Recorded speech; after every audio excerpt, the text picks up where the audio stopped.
இன்னைக்கு எபிசோட்கான review start பண்றதுக்கு முன்னாடி ஒரு முக்கியமான விஷயம், இந்த விஜே, பார்வதி, சபரி, எஃப்ஜே இந்த 3 கேரக்டர் இருக்குல்ல, இந்த 3 கேரக்டரும் இன்னைக்கான எபிசோட்ல பார்க்கும்போது பயங்கரமான ஓவர் ஆக்டிங் போட்டுட்டு இருந்தாங்க. லைவ் பார்த்தவங்களுக்கு தெரியும், இந்த 3 பேர் பண்ற அந்த ஓவர் ஆக்டிங்கை பார்க்க சகிக்கல அப்படின்ற மாதிரி எனக்கு ஃபீல் ஆச்சு. உங்களுக்கும் அப்படிதான் ஃபீல் ஆயிருந்தது அப்படின்றத ஃபர்ஸ்ட் ஆஃப் ஆல் கமெண்ட்ல மென்ஷன் பண்ணுங்க. எனக்கு சத்தியமா அதை பார்க்க முடியலங்க. அதுவும் விஜே, பார்வதி, சபரியும் பண்ற பர்ஃபார்மன்ஸ் இருக்கு. டேய் ஏன்டா இப்படி பண்றீங்க? நீங்க ஃபன்னு நினைச்சு பண்றீங்களா? ஏன் இப்படி பண்றீங்கன்னு தெரியல. ஏன்டா இவ்வளோ கிரிஞ்சா பண்றீங்க அப்படின்ற மாதிரி தான் எனக்கு பர்சனலா ஃபீல் ஆச்சு. உங்களோட கருத்து கமெண்ட்ல மென்ஷன் பண்ணுங்க. இன்னைக்கான எபிசோட்ல வந்து பாத்தீங்கன்னா பயங்கரமா இந்த ப்ரொமோஷனல் ஆக்டிவிட்டீஸ் போச்சு. ஏன்னா தீபாவளின்றதுனால இந்த பைசன் டீம் வந்து இதெல்லாம் பண்ணிட்டு இருந்தாங்களே, அந்த செக்மெண்ட் அப்படியே கட் பண்ணி தூக்கி போட்டு கண்டென்ட்டா இன்னைக்கான எபிசோட்ல என்ன நடந்தது அதை மட்டும் பார்க்க போறோம். ஸோ சேனலை ஃபர்ஸ்ட் டைம் பாத்தீங்கன்னா சப்ஸ்கிரைப் பண்ணிட்டு வீடியோ லைக் பண்ணிக்கோங்க. வாங்க ஒன் பை ஒன்னா பார்க்கலாம். முதல்ல எங்க இருந்து ஆரம்பிச்சாங்கன்னு பாத்தீங்கன்னா, இந்த திவாகர் வந்து காலையில பாத்தீங்கன்னா ஆயில் பாத் எடுத்துட்டு இருந்தாரு. ஸோ அது வந்து பாத்தீங்கன்னா ஆயில் எண்ணெல்லாம் தேய்ச்சிட்டு வெளியில வந்து புல்லுல படுத்துட்டு இருக்கும் போது இந்த கானா வினோத் இருக்காரு, அவர் வந்து பாத்தீங்கன்னா ஆமா வந்து கரை ஒதுங்கி இருக்கு அப்படின்ற மாதிரி பாத்தீங்கன்னா பயங்கரமா ஒரு கவுண்டர் போட்டு போனாரு. ஸோ இந்த இடத்துல ஒரு விஷயத்த சொல்லணும், இந்த திவாகர் அப்புறம் கானா வினோத் காம்போ வந்து நல்லா இருக்குன்னு விஜய் சேதுபதி சொன்னார்ல, அதே காம்போ பாருங்க இன்னும் ஒரு நாள் அடிச்சுட்டு தெருவில் நிற்கிறானுங்களா இல்லையான்னு பாருங்க அப்படின்ற மாதிரி நேற்று சொல்லியிருந்தேன். அது அடுத்த நாளே நடக்குமா இல்லையான்னு நான் யோசிச்சு கூட பார்த்தது இல்லைங்க. உண்மையிலே சொல்றேன், கானா வினோத்துக்கும் திவாகருக்கும் இருக்க பாத்தீங்கன்னா அவங்க கண்டென்ட் நினைச்சு கானா வினோத் ஒன்று பண்றாரு, அது வந்து பாத்தீங்கன்னா ஒரு லிமிட்டை தாண்டி போதும் அப்படின்ற மாதிரி எனக்கு என்னமோ ஃபீல் ஆகுது. ஏன்னு பாத்தீங்கன்னா இது எனக்கு அப்பயே நடக்கும்னு தெரியும். விஜய் சேதுபதி இதை என்கரேஜ் பண்ணார்ல, அதாவது என்கரேஜ் பண்ண தப்பு கிடையாது. ஆனா கானா வினோத் அதை எப்படி புரிஞ்சுக்கிட்டாரா, நம்ம கலாச்சா மக்கள்கிட்ட ரீச் ஆகிறோம், ஸோ இன்னும் நல்லா கலாய்க்கலாம் அப்படின்னு நம்ம நினைச்சாரு. அது வந்து பார்த்தீங்கன்னா அவருக்கு தெரியாத வரைக்கும் ஓகே. இப்போ தெரிஞ்சு ஆர்டிஃபிஷியலாக கலாய்க்கிறது வந்து ஓப்பனாக தெரியுது. அது வந்து வாண்டடா வந்து பார்த்தீங்கன்னா போய் கண்டென்ட் வந்து திவாகர்கிட்ட மட்டுமே எடுக்கணும்னு சொல்லிட்டு போய் பயங்கரமாக கவுண்டர் போட்டுட்டு இருக்காரு. சில இடத்துல ஒர்க் அவுட் ஆகுது, நான் இல்லைன்னு சொல்ல, ஆனால் பல இடத்துல ஓவர் டூ பண்ணுறாரோ அப்படின்ற மாதிரி எனக்கு ஃபீல் ஆகுது. உங்களோட கருத்தை கமெண்ட்ல மென்ஷன் பண்ணுங்க. எனிவேஸ் அங்கே ஆரம்பிக்குது. அப்படியே கட் பண்ணணும்னு வச்சுக்கோங்களேன், ஆதிரின்ற அரோரா வந்து அழுதுட்டு இருக்காங்க. எதுக்குடா இப்படி தேம்பி அழுகுறாங்கன்னு பார்த்தீங்கன்னா, இந்த மாதிரி கமருதீன் வந்து தன்னை வந்து ரிஜெக்ட் பண்ணுறாரு, அதாவது கொஞ்சம் அவாய்ட் பண்ணுறாரு அப்படின்ற மாதிரி பேசி அழுதுட்டு இருக்காங்க. என்னை வந்து தப்பா வந்து பேசிட்டு இருக்கேன் என்னை பத்தி அப்படின்ற மாதிரி சொல்றாங்க. அம்மா உன்னை பத்தி அவன் தப்பா பேசலமா, கரெக்டா தான் பேசுறான், நீ என்ன பண்ணியோ அதை தானே அவன் பேசிட்டு இருக்கான், இதுல என்னமோ உனக்கு தப்பா தெரியுதுன்னு எனக்கு புரியல. அதுக்கு வந்து பாத்தீங்கன்னா பயங்கரமா அழுதாங்க. அதை வந்து லைவ்ல பார்த்தவங்களுக்கு தெரிஞ்சிருக்கும். ஆக்சுவலா எபிசோட்ல பாத்தீங்கன்னா அப்படியே கட் பண்ணி தூக்கி போட்டானுங்க. அதுக்கப்புறம் எவ்வளவு சம்பவம் நடந்திருக்கும். ஆதிரை வந்து அவன் அப்படிதான், அவன் கேரக்டர் பத்தி உனக்கு தெரியாதா, இதுக்கெல்லாம அழுவு அப்படின்ற மாதிரி சமாதானப்படுத்த துஷார் வந்து பாத்தீங்கன்னா உடனே தடவி கொடுக்க, அப்படிதான் இன்னைக்கான எபிசோட் ஸ்டார்டிங்லேயே பாத்தீங்கன்னா அரோரா ஒரு கண்டென்ட் பண்ணாங்க. ஆனால் அந்த கண்டென்ட்டை பிக் பாஸ் டீம் என்ன நினச்சாங்கன்னு தெரியல, கட் பண்ணிட்டு அதை பாதியிலே கட் பண்ணி தூக்கி போட்டாங்க அப்படின்ற மாதிரி சொல்லணும். என்ன பொறுத்த வரைக்கும் அரோரா வந்து வசமாக சிக்கிட்டாங்க. அவங்க வந்து பண்ண கண்டென்ட் இருக்குல்ல, அதாவது ஒரு இடத்துல கேட்குற விஷயத்த இன்னொரு இடத்துல போட்டு கொடுத்துட்டாங்க, டபுள் கேம் ஆட்டாங்க. ஸோ அவங்கான டபுள் கேமில் மாட்டிக்கிட்டு இப்போ என்னன்னா அவங்க பேர் கெட்டு போயிடுச்சுன்னு அவங்களுக்கு தெரியுது. அதை எப்படியாவது அழுது சமாளிக்கலாமா, ரம்யா ஜோ இதே மாதிரி தான் பண்ணுவாங்க. அவங்கள பொறுத்த வரைக்கும் ஏதாவது ஒரு விஷயம் நடந்துட்டு அழுவணும், அதெல்லாம் கத்தி பேசணும். ஸோ இது வந்து ஒரு ட்ராமா பண்ணுவாங்க ரம்யா ஜோ. இப்போ அதே ஆயுதத்தை தான் அரோரா கையில் எடுத்துருக்காங்களோ அப்படின்ற மாதிரி தோணுது. ஏன்னா இப்போ அவங்களுக்கு கில்ட் இருக்கு, ஐயோ நம்ம பண்ணது தானே தப்பு, நம்ம அவனை திட்டமே அப்படின்ற கில்ட் இருக்கு. அந்த கில்ட் உறுத்திக்கிட்டே இருக்கு அப்படின்ற மாதிரி சொல்லணும். இப்பயும் பாத்தீங்கன்னா பழியை வந்து கமருதீன் மேல தான் தூக்கி போறாங்க. அவன் என்னை பத்தி தப்பா பேசிட்டு இருக்கான், நீ பண்ணது தப்பு, அதை அக்செப்ட் பண்ண உன்னால முடியல, அவன் உன்னை பத்தி தப்பா பேசுறான்னு மட்டும் எப்படிமா உன்னால பேச முடியுது அப்படின்னு எனக்கு புரியல. ஆதிரையை பத்தி தப்பா பேசுறான்னு சொல்றியா, ஓகே, ஏன்னா ஆதிரையை வந்து இஷ்டத்துக்கு வாய் வந்ததுல திட்டு தீர்த்துட்டாப்புல. ஸோ அவங்க சொன்னா கூட ஓகே, நீ நம்ம உன்னை பத்தி நம்ம தப்பா பேசினா, நீ வந்து அவங்ககிட்ட சொன்ன விஷயத்த சொல்லிட்டு அப்படிதானே சொன்ன, இதுல என்ன தப்பு இருக்கு, நீ சொல்லலையா, அங்க விஷயம் கேட்ட விஷயத்தை எதுக்கு சொன்னது உன் தப்பு தானே. அதாவது ஒரு இடத்துல சொல்ற விஷயத்தை இன்னொரு இடத்துல பேசுறாங்க, அதான் பின்னாடி பேசுறாங்க அப்படின்ற மாதிரி வேணா கூட இன்னைக்கு நாமினேஷன் ப்ராசஸ்ல அந்த காரணத்தை சொல்லி தான் பார்த்தீங்கன்னா அரோராவை நாமினேட் பண்ணியிருந்தாங்க. ஸோ அது வந்து கரெக்டான காரணமானு கேட்டால் கரெக்டான காரணம். அது வந்து இவங்களுக்கு தப்பா தெரியுது, தப்பா பேசுறான்னு சொல்லிட்டு திருப்பியும் பார்த்தீங்கன்னா கமருதீன் மேல தான் திருப்பி விடுறாங்க. எனக்கு தெரிஞ்சு இன்னைக்கு இந்த எபிசோட் பார்த்தவங்களுக்கு ஒரு விஷயம் தெரிஞ்சிருக்கும், நிறைய பேர் கடுப்புல இருந்திருப்பாங்களே, ஒரு 3 பேர் மேல, அந்த 3 பேர் நாமினேஷன்ல வந்துட்டாங்க. ரம்யா ஜோ, அரோரா, ஆதிரை, இந்த 3 பேர் மேல செம்ம கடுப்புல இருந்தாங்க. அதே மாதிரி ஒரு முக்கியமான விஷயம் தெரியுமா, இந்த 3 பேருக்கும் ஓட்டுகள் இல்லை. அன்அஃபிஷியல் ஓட் போலிங் வச்சு இப்போ வரைக்கும் பார்த்தோன்னு வச்சுக்கோங்களேன், அவங்களுக்கான ஓட்டுகள் வந்து ரொம்ப லீஸ்ட்டில் இருக்குது. டாப்பில் யார் இருக்கான்னு பார்த்தீங்கன்னா வேணா போயிட்டாங்க. ஸோ பாட்டமில் வந்து பார்த்தீங்கன்னா இவங்க 3 பேர் தான் இருக்காங்க. எனக்கு தெரிஞ்சு டபுள் எவிக்ஷன் இருந்து, அதாவது மிட் வீக் எவிக்ஷன் இந்த வாரம் இருந்ததுன்னு வச்சுக்கோங்களேன், அரோரா இல்லை ஆதிரை 2 பேரில் ஒருத்தர் காலி. அப்புறம் வீக்கெண்ட் எபிசோடில் பார்த்தீங்கன்னா அப்படின்னா இந்த வாரம், அதாவது மிட் வீக் எவிக்ஷனில் அரோரா போயிட்டாங்கன்னா வீக்கெண்ட் எபிசோடில் ஆதிரை போயிடுவாங்க அப்படின்ற சுச்சுவேஷன் தான் இருக்குது. ஏன்னா ரம்யா ஜோ கூட இவங்களுக்குலாம் மேலே தான் இருக்காங்களே தவிர இவங்க 2 பேரும் தான் பாட்டமில் தத்தளிச்சுக்கிட்டு இருக்காங்க அப்படின்ற மாதிரி சொல்லணும். ஓட்டுகளே இல்லைங்க. ஏன்னா அந்த அளவுக்கு மக்கள் வந்து வெறுப்பில் இருக்கானுங்க. இந்த 2 பீஸுங்களையும் அடித்து முதல்ல வெளியே துரத்தினா போதும் அப்படின்ற ஒரு மனநிலையில் தான் இருக்காங்க. ஏன்னு பார்த்தீங்கன்னா ஆதிரை ஆட்டிடியூட் பிடிக்கல, ஆதிரியோட மூஞ்சே பிடிக்கல அப்படின்ற மாதிரி தான் சொல்கிறாங்க. ஆனால் அதெல்லாம் ஒதுக்கி வச்சுட்டு பார்த்தோன்னு வச்சுக்கோங்களேன், ஆதிரியோட ஆட்டிடியூட் வந்து சுத்தமாக பிடிக்கல அப்படின்ற மாதிரி தான் சொல்லிட்டு இருக்காங்க. அதே மாதிரி அரோரா பண்ணுற அந்த கண்டென்ட், அரோராவோட கண்டென்ட் வந்து பார்த்தீங்கன்னா 18+ கண்டென்ட் பண்ணிட்டு இருக்காங்களே, ஸோ அந்த கண்டென்ட்டும் சுத்தமாக பிடிக்கல அப்படின்ற மாதிரி தான் சொல்கிறாங்க. என்ன பொறுத்த வரைக்கும் சரி, அரோராவும் ஆதிரைக்கும் 2 பேருக்கும் ஓட்டு இல்லை, இவங்க 2 பேர் தான் எடுக்கணும். ஆனால் இன்கேஸ் மிட் வீக் எவிக்ஷன் இல்லாமல் வீக்கெண்ட் எபிசோடில் பார்த்தீங்கன்னா எவிக்ஷன் இருந்ததுன்னு வச்சுக்கோங்களேன், கண்டிப்பாக இவங்க 2 பேரை விட்டுட்டு ரம்யா ஜோவை தான் தூக்குவாங்களோன்னு தோணுது. பட்டாசு அடிக்கிறாங்கன்னு நினைக்கிறேன், டம்மு டிம்முன்னு சவுண்ட் வருது, கொஞ்சம் அட்ஜஸ்ட் பண்ணிக்கோங்க.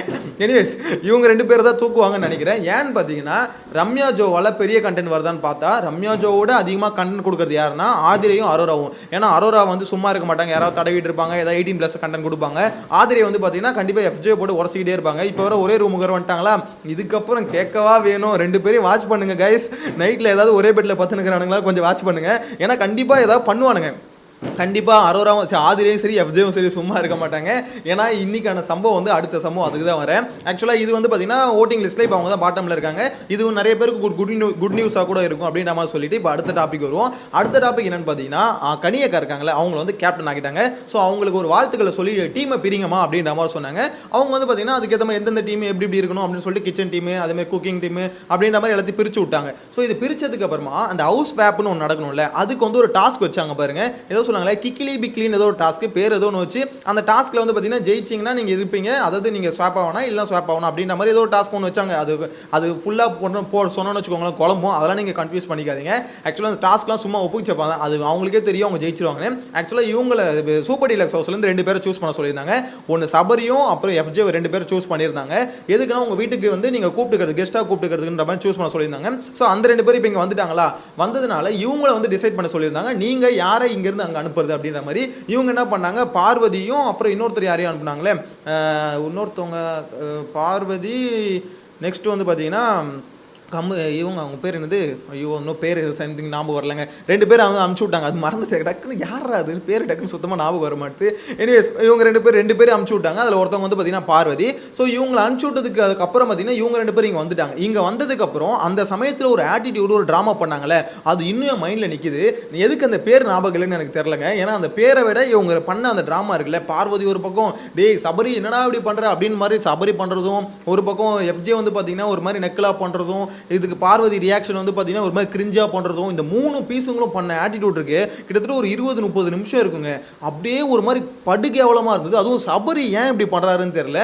அதாவது இது வந்து நல்லா இருக்குன்னு நினச்சி பண்ணுறாரா என்னன்னு தெரியல, அது வந்து காமெடின்னு நினச்சி பண்ணுறாரான்னு தெரியல, செம்ம கிரிஞ்சா இருக்கு. பார்க்கவே அவ்வளோ இரிட்டேட்டிங்காக இருந்தது. அவனுங்க வந்து இது வந்து எப்படி சொல்ல, ஒரு மாதிரி கேர்ள்ஸ் மாதிரி நடக்கிறதாகட்டும், அது வந்து எந்த ஒரு எண்ணத்தில் அதெல்லாம் பண்ணுறாங்க எனக்கு புரியல.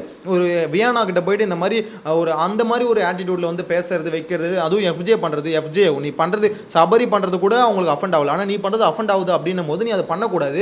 ஸோ அந்த இடத்துல சீப் ஓன் வேறு FJ சொன்னால் அதெல்லாம் கட் பண்ணிட்டாங்க. ஆக்சுவல் லைவில் சொல்லியிருந்தான், வியானாவை பார்த்து சீப் ஓன்லாம் சொல்லியிருந்தான். எனக்கு புரியல இந்த இடத்துல FJவை கேள்வி கேட்க ஆளே இல்லையா? அவன் பாட்னு இஷ்டத்துக்குன்னு வாரம் ஒன்று பேசுவான், அது மார்க் பண்ணுவான், நெக்கிள் பண்ணுவான், எல்லாமே பண்ணுவான், ஆனால் அவனை கேட்க ஆளே இல்லையா அப்படின்ற மாதிரி தான் எனக்கு என்னமோ தோணுது. செம்ம இரிட்டேட்டிங் ஃபெலோவாக இருக்கான். ஆனால் உண்மையாக சொல்லுங்க செம்ம கடுப்பாக இருக்குது. அந்த பீஸை வந்து விஜய் சேதுபதியும் கேட்க மாட்டாரு, பிக் பாஸும் கேட்க மாட்டாரு, அந்த மாதிரி தான் இருக்குது. இன்னொன்று கனியங்கா கேப்டன் ஆனாங்களே, கேப்டன் ஆனதுக்கப்புறம் தரமாக ஒரு சம்பவத்தை பண்ணாங்க. கேப்டன்னா என்ன பண்ணணும், நடுநிலையாக இருக்கணும். ஆனால் இவங்க என்ன தரமா பண்ணாங்க, கேப்டன் ஆனதுக்கப்புறம் வியானா இங்கே ரூம் ஷிஃப்ட் பண்ணணும்ல, ஸோ அப்போ வந்து துணி எடுத்துகிட்டு வருவாங்க. அப்போ FJ ஏதோ ஒன்று சொல்லுவான், சொன்ன உடனே பார்த்தீங்கன்னா அவங்க வந்து இல்லை நான் துணியை தூக்கி போய் உள்ளே வைக்கிறேன், வெயிட்டை தூக்கிட்டு வரேன் அப்படின்னு சொல்லிட்டு உள்ளே எடுத்துகிட்டு போய் வைப்பாங்க அந்த ரூம் உள்ள, நீங்கள் பார்த்துருப்பீங்க. ஸோ அதுக்கு வந்து கனியக்கா என்ன சொல்லியிருப்பாங்க, இது ரூல் பிரேக் அப்படின்ற மாதிரி சொல்லியிருப்பாங்க. அதாவது சூப்பர் டீலக்ஸ் சொன்னால் நீ செய்யணும் வேணா, அது ரூல் பிரேக் அப்படின்ற மாதிரி சொல்லியிருப்பாங்க. இதே கனியக்கா போன வாரம் என்ன சொன்னாங்க, அதாவது நீங்கள் சொல்கிற எல்லாத்தையும் நாங்கள் செய்யணும்னு அவசியம் இல்லை அப்படின்ற மாதிரி அவங்க தானே சொன்னாங்க. அந்த இது பிரேக்லாம் பண்ணாங்க, அதாவது ஸ்ட்ரைக் பண்ணாங்கல்ல, ஸோ அதெல்லாம் பண்ணது இதே கனியக்கா தான். இப்போ கேப்டன் ஆனதுக்கப்புறம் இங்கே வந்து சொம்படிக்கிறாங்க. அதான் சொல்கிறேன், அந்த அன்புக்கு அங்கே ஒன்றுனா கனியக்காவால் அதை வந்து தாங்கவே முடியல. அவங்க வந்து பயாஸ்டாக தான் இந்த வாரம் பண்ணுவாங்க அப்படின்றது இங்கேருந்தே தெரிஞ்சு போச்சு. எனக்கு தெரிஞ்சு இவங்களை கேப்டன் ஆக்கினதே இவங்களை எக்ஸ்போஸ் பண்ணுறதுக்கோ அப்படின்ற மாதிரி தோணுது. பயங்கரமாக கனி அவங்க வந்து எக்ஸ்போஸ் ஆக போகிறாங்க அப்படின்ற மாதிரி தான் நான் நினைக்கிறேன். ஏன்னா ஒரு கேரக்டர் எப்போவுமே பார்த்தீங்கன்னா அன்பை மட்டுமே கொடுத்துட்டு இருந்தாங்க. அவங்க குடும்பத்தில் ஒரு முக்கியமான மெம்பர்னா வச்சுக்கோங்களேன், சபரியும் FJவும் தான். ஸோ அந்த 2 மெம்பரை வந்து இவங்க விட்டு கொடுத்துருவாங்களா, கண்டிப்பாக விட்டு கொடுக்கவே மாட்டாங்க. அது மட்டும் இல்லாமல் சபரி சூப்பர் டீலக்ஸுக்கு வந்த பிறகு இந்த சூப்பர் டீலக்ஸில் வந்து ஒத்துமை இல்லை, அது இல்லை பாருங்க நான் எப்படி முன்னேற்றுறேன், எனக்கு புரியலையே யாரையா நீனு, அப்படியே பயங்கரமான ஒரு பிளேயர் மாதிரி பண்ணிட்டு இருக்காப்புல. சபரி இப்போ வரைக்கும் நான் ஒன்று சொல்கிறேன், நல்லா புரிஞ்சுக்கோங்க. சபரி மேலே எந்த ஒரு பர்சனல் காண்டும் இல்லை. ஆனால் சபரி பண்ணுறது என்ன தெரியுமா? ஓப்பனா நீ விளையாடுறவனை கூட நம்பிடலாம், விளையாடுற மாதிரி காமிச்சிக்கிறானே அவனை நம்பவே கூட சொல்லுவாங்களா, அதை தான் சபரி பண்ணிட்டு இருக்காரு. அவரை பொறுத்த வரைக்கும் சிம்பிளாக என்ன பண்ணுறாருன்னா, இந்த மாதிரி எது பண்ணாலும் அதில் தன்னோட பேர் இருக்க மாதிரி ரெஜிஸ்டர் பண்ணிக்கிறாரு. எல்லாத்துலேயும் சபரி சபரி சபரி சபரி தான் அங்கே எல்லாம் காரணமாக இருப்பான், சபரி தான் எல்லா பிரச்சனையும் தீர்த்து வைப்பான், சபரி தான் குக்கிங் நல்லா பண்ணுவான், சபரி தான் அதை பண்ணுவான், சபரி சபரின்னு இவனுங்க மைண்டே மாற்றி விட்டாப்புல. ஸோ அதுதான் சபரி பண்ண ஒரு விஷயம். அந்த ட்ரிக்கை தான் அவர் ஃபாலோ பண்ணிட்டு இருக்காரு. ஏதாவது ஒரு பிரச்சனைனா அங்கே வந்து சபரி தான் தீர்த்து வைப்பான்ற மாதிரி மாற்றிட்டாரு. அதாவது ஆல்ரெடி அங்கே நார்மலாக சபரி யோசிச்சு பாருங்க, இந்த வீட்டில் சபரி இல்லைன்னா எந்த பிரச்சனையும் சால்வ் ஆகுதா? சால்வ் ஆகும்ல. இவர் போய் முன்னாடி போய் நின்று அதை சால்வ் பண்ணுறாரு. அது வந்து பார்த்தீங்கன்னா ப்ரொஜெக்ஷன், எல்லாத்தையும் ப்ரொஜெக்ட் பண்ணுறதுல நம்பர் ஒன்னா சபரி இருக்கார் அப்படின்ற மாதிரி தான் எனக்கு என்னமோ தோணுது. உங்களோட ஒப்பீனியன் கமெண்ட்ல மென்ஷன் பண்ணுங்க. இன்கேஸ் மாற்று கருத்து இருக்கு, இல்லை ப்ரோ அப்படி இல்லை அவன் நல்லவன் தான் ப்ரோ, நீங்க ஏன் அப்படி தப்பா சொல்றீங்க அப்படின்னு இருந்தாலும் கமெண்ட்ல மென்ஷன் பண்ணுங்க, நானும் தெரிஞ்சுக்கிறேன். ஆனால் என்ன பொறுத்த வரைக்கும் என்னோட ஒப்பீனியன் இதுதான் வச்சுக்கோங்களேன். எனிவேஸ், இதுக்கப்புறம் ஒரு முக்கியமான விஷயம் தெரியுமா? ஆக்சுவலாக இந்த மாதிரி ரூம் பிரிச்சுட்டாங்க, அதாவது கனியக்கு வந்து ரூல்ஸ் இதெல்லாம் போட்டாங்கன்னு வச்சுக்கோங்களேன். இதுக்கப்புறம் இந்த நாமினேஷன் ப்ராசஸ்னு ஒரு இல்லை, அந்த நாமினேஷன் ப்ராசஸ் அப்போ நாமினேஷன் ஃப்ரீ பாஸ்னு ஒன்று கொடுக்கணும். அந்த ஃப்ரீ பாஸை யார் கொடுக்குறது அப்படின்ற மாதிரி சூப்பர் டீலக்ஸ்ல வந்து இப்போ டிஸ்கஷன் போகணும். அந்த டிஸ்கஷன் வந்து இப்போ யார் யார் இருக்காங்கன்னா சபரி எஃப்ஜேவும் இருக்காங்க. ஏன்னா இவங்க ரெண்டு பேர் சூப்பர் டீலக்ஸ்க்கு போயிட்டாங்க. ஸோ அப்படின்னும் போது இந்த சூப்பர் டீலக்ஸ் டிஸ்கஷன் வந்து இவங்க இருக்கிறாங்க அப்படின்ற காரணத்தினால இப்போ என்ன மேட்டர்னா, அதில் வந்து யாருக்கு அந்த நாமினேஷன் ஃப்ரீ பாஸ் போகும்போது திவாகர் வந்து எனக்கு வேணும் அப்படின்னு மாதிரி கை தூக்கிடுவார். ஸோ அந்த இடத்துல சுபிக்ஷா ஒரு பாயிண்ட் வைப்பாங்க. இந்த மாதிரி லாஸ்ட்டு அதாவது எல்லாரும் என்ன சொல்லுவாங்களா, ஆதிரை சொல்லுவாங்க, நாங்களாம் ஆல்ரெடி வாங்கிட்டோம், வாங்காத உங்கள் 3 பேருக்குள்ளே டிஸ்கஸ் பண்ணிக்கோங்க. யாருன்னா எஃப்ஜே, அப்புறம் இது சபரி, அப்புறம் திவாகர் 3 பேருக்குள்ளே டிஸ்கஸ் பண்ணி 2 பேர் எடுத்துக்கோங்க அப்படின்ற மாதிரி சொல்லுவாங்க. ஆனால் அங்கே விஷயம் என்னன்னு பார்த்தீங்கன்னா, அது வந்து டிஸ்கஷன் வந்து யாரும் அந்த வார்த்தையை முன்வைக்கிறது ஆதிரை. போன வாரம் இதே வார்த்தையை சொல்லும் போது ஆதிரை எதிர்த்தாங்க. இன்னைக்கு மட்டும் ஏன் அக்செப்ட் பண்ணுறாங்கன்னா, அங்கே இருக்க 2 பேர் இவங்களுக்கு வேண்டப்பட்டவங்க, ஒன்று எஃப்ஜேவும் ஒன்று சபரியும். ஸோ அதனால் அவங்களுக்கு பிரச்சனையே இல்லை அப்படின்னு நம்ம விட்டு கொடுத்துலாம் அப்படின்னு நம்ம நினச்சி தான் ஆதிரை சொல்கிறாங்க. இந்த இடத்துல சுபிக்ஷா கேட்குறாங்க, அதுக்கு ஏதோ ஒரு பாயிண்ட் சொல்ல வந்தாங்க. ஒன்று ஆதிரை வந்து பார்த்தீங்கன்னா என் பாயிண்ட் என் கருத்து இதை நான் முன்னாடி வைப்பேன். சுபிக்ஷா என்ன சொல்ல வந்தாங்கன்னா, போன வாடி ஆதிரை வந்தாங்க, வந்த உடனே கொடுத்துட்டோம், அது தப்பாக போயிடுச்சு, அவங்க எங்கள் டீமுக்கு இருக்கவே இல்லை அப்படின்ற மாதிரி ஒரு கரெக்டான பாயிண்ட் தான் எடுத்து வைப்பாங்க. உடனே ஆதிரை பொங்கி அங்கே வந்து பேசுவாங்க பாருங்க, மூக்கு புடச்சிக்கும், அப்படியே வாய் வெடிக்கும் அப்படின்ற மாதிரி பேசிட்டு இருந்தாங்க. என்னை பொறுத்த வரைக்கும் ஆதிரை வந்து எஃப்ஜேக்கு ஒன்றுனா அப்படியே பொங்குறாங்க அப்படின்றது கிளியராக தெரியுது. எஃப்ஜேன்ற பேர் எழுதியிருந்தா போதும், எஃப்ஜேவா அவனுக்கு ஏதாவது பிரச்சனையா, நான் வரேங்க முன்னாடி அப்படின்ற மாதிரி வந்துட்டு இருக்காங்க. அந்த பக்கம் எப்படி துஷார் வந்து அரோரா ஒன்றுனா பொங்குறானோ, அதே மாதிரி இங்கே வந்து பார்த்தீங்கன்னா ஆதிரை வந்து எஃப்ஜே ஒன்றுனா பொங்கிட்டு இருக்காங்க அப்படின்ற மாதிரி தான் எனக்கு நம்ம ஃபீல் ஆகுது. எனிவேஸ், இந்த நாமினேஷன் ஃப்ரீ பாஸ் வந்து ஒன்று திவாகருக்கும் இன்னொன்று வந்து பார்த்தீங்கன்னா எஃப்ஜேக்கும் கொடுத்துட்டாங்க. எஃப்ஜே கிரேட் எஸ்கேப் அப்படின்னு நம்ம தான் தோணுது. இல்லைனா அந்த பாட்டம் லிஸ்ட் இருக்குல்ல, அதில் எஃப்ஜேவும் வந்துருப்பாப்ல. ஸோ மொத்தமாக பார்த்தீங்கன்னா இந்த நாமினேஷன் ப்ராசஸில் டோட்டலாக 9 பேர் நாமினேஷன் வந்திருக்காங்க. அந்த 9 பேர் நாமினேஷனில் இருந்தாலுமே அதில் ரிஸ்கில் இருக்கிறது நான் சொன்ன அந்த 3 பேர், ஒன்று ரம்யா, இன்னொன்று அரோரா, இன்னொன்று ஆதிரை. ஸோ இந்த 3 பேருமே மொத்தமாக தூக்குனா கூட எல்லாம் சந்தோஷப்படுவாங்க அப்படின்ற மாதிரி தான் இருக்குது. ஏன்னா 3 பேருமே கொடுக்குற கண்டென்ட் வந்து யாருக்குமே பிடிக்கல. ரம்யா ஜோ வந்து பார்த்தீங்கன்னா ஃபுல்லாக ஃபேக், கமருதீன் சொல்கிற மாதிரி தான் ஃபேக்குன்னு சொன்னார்ல, ஃபுல்லாக ஃபேக்கான ஒரு கண்டென்ட் வந்து கொடுத்துட்ருக்காங்க. அண்ணன் மாதிரி, அக்கா மாதிரி, தங்கச்சி மாதிரி அப்படின்ற மாதிரி ஒரு கண்டென்ட் கொடுத்துட்ருக்காங்க. இந்த பக்கம் அரோரா வந்து பார்த்தீங்கன்னா 18+, ஆதிரை வந்து பார்த்தீங்கன்னா கிட்டத்தட்ட இது 18+ தான். என்னன்னா அந்த அளவுக்கு எக்ஸ்ட்ரீமாக பேசாமல் இவங்க வந்து பார்த்தீங்கன்னா தடவரத்தோடு நிறுத்திக்கிறாங்க அப்படின்ற மாதிரி சொல்லணும். ஸோ இந்த கிரிஞ்சு 3 பேரையும் பார்த்தீங்கன்னா எப்படியே வெளியே தூக்கி அடிங்கடா அப்படின்ற மாதிரி தான் மொத்த பேர் கோரிக்கை வச்சுட்டு இருக்காங்க. பார்க்கலாம், மிட் வீக் எவிக்ஷன் இருக்கும் அப்படின்ற மாதிரி ஒரு ரூமர் வந்துட்டு இருக்கு. வைல்ட் கார்டு என்ட்ரி கண்டிப்பாக நெக்ஸ்ட் வீக் வந்துருவாங்க அப்படின்ற மாதிரி தான் இருக்கு. ஸோ அப்படின்னும் போது இந்த வைல்ட் கார்டு என்ட்ரி வரதுக்கு முன்னாடி மிட் வீக் எவிக்ஷன் வச்சு தூக்குவாங்க அப்படின்ற மாதிரி தான் நானும் கெஸ் பண்றேன். வெயிட் பண்ணி பார்க்கலாம். அப்படி மிட் வீக் எவிக்ஷன் இருந்தா யாரை தூக்குனா பெட்டரா இருக்கும், இந்த 3 பேர்ல ஃபர்ஸ்ட் இவங்க போணும் அப்படின்னு நினைச்சீங்கன்னு வச்சுக்கோங்க, அந்த ஒரு நபர் யார் அப்படின்றத கமெண்ட்ல மென்ஷன் பண்ணுங்க. எனிவேஸ், இன்னைக்கான எபிசோட் வந்து பாத்தீங்கன்னா இவ்வளவுதாங்க. நாமினேஷன் ப்ராசஸ் முடிஞ்சது. அதுக்கப்புறம் பாத்தீங்கன்னா அந்த பைசன் டீம் வந்தாங்க, அதை வச்சு ஒரு 1/2 hour ஓட்டினாங்க அப்படின்ற மாதிரி தான் முடிஞ்சது. ஓவராலா கண்டென்ட் வந்து கம்மி தான். ஸோ அந்த கண்டென்ட் மட்டும் என்னன்னு சொல்லிட்டேன். இதுல வந்து சில விஷயங்களை மிஸ் பண்ணிருக்கலாம், அதாவது சின்ன சின்ன சண்டைகள் அந்த மாதிரி நடந்துருக்கலாம், அதை மட்டும் மிஸ் பண்ணிருக்கலாம். ஆனா ஒரு முக்கியமான சண்டை அதை மறந்துட்டு பாருங்க, திவாகர் அப்புறம் இது கானா வினோத் இருக்குல்ல, அவங்க 2 பேருக்குள்ள ஒரு சண்டை வந்தது. நான் அந்த ப்ரோமோ பார்க்கும்போது நான் என்ன நினச்சேன், திவாகர் தான் வியானாவை திட்டுறாரு அப்படின்னு நினச்சேன். ஆக்சுவலாக ஏன் மேலே தப்பு, அது அப்படி இல்லை. திவாகர் வந்து வியானாவை திட்டல. ஆக்சுவலாக என்ன மேட்டர்னா, வியானா ஒரு கான்செப்ட் ஒன்று சொல்கிறாங்க, அதில் திவாகர் ஒழுங்காக நடிக்க மாட்டாரு. அது வந்து உடனே அவர் என்ன சொல்கிறாரு, இல்லை அது எப்படி நடிக்கலன்னா எப்படி எல்லாருக்கும் அந்த மாதிரி மறக்கும் அப்படின்ற மாதிரி எதுவும் சொல்ல வராருன்னு வச்சுக்கோங்களேன். ஆனால் ஒரு வியானாவை மென்ஷன் பண்ணி சொல்ல, அதாவது இவங்க பர்ஃபார்ம் பண்ணுறாங்க, பர்ஃபார்ம் பண்ணல, உனக்கு வந்து பர்ஃபார்மன்ஸ் வருது, அதெல்லாம் இப்போ பேச வேணாமா அப்படின்ற மாதிரி தான் சொல்கிறாரே தவிர அவர் நீ பண்ண மாட்டேற அப்படின்ற மாதிரி பாயிண்ட் அவுட் பண்ணி பேசலை. இருந்தாலும் கிட்டத்தட்ட மீனிங் லைட்டாக அப்படி வருதுன்னு வச்சுக்கோங்களேன். கானா வினோத் அதுக்காக அங்கே பேச வந்தாருன்னு பார்த்தீங்கன்னா அப்படி இல்லை. கானா வினோத் அப்படியே பாயிண்ட்டை மாற்றி விட்டாரு, மாற்றி பேசுகிறாரு அப்படின்ற மாதிரி தான் தோணுது. அங்கே பேசிகிட்டு இருக்க டிஸ்கஷன் வேறு. ஒன்னே பார்த்தீங்கன்னா வாட்டர்மெலன் உனக்கு நடிக்க தெரியல, உனக்கு நடிக்க தெரியுமா, நான் ஒரு இதுக்கு தான் நீ நடிப்பியா அப்படின்ற மாதிரி ஒரு கேட்டுட்டு இருக்காரு. ஆக்சுவலாக இங்கே என்ன விஷயம்னா, அவ்வளோ சீரியஸாகவே அங்கே போவே இல்லை. நார்மலாக ஒரு டிஸ்கஷன் தான். திவாகரும் சரி வியானாவும் வச்சுட்டு இருக்காங்க.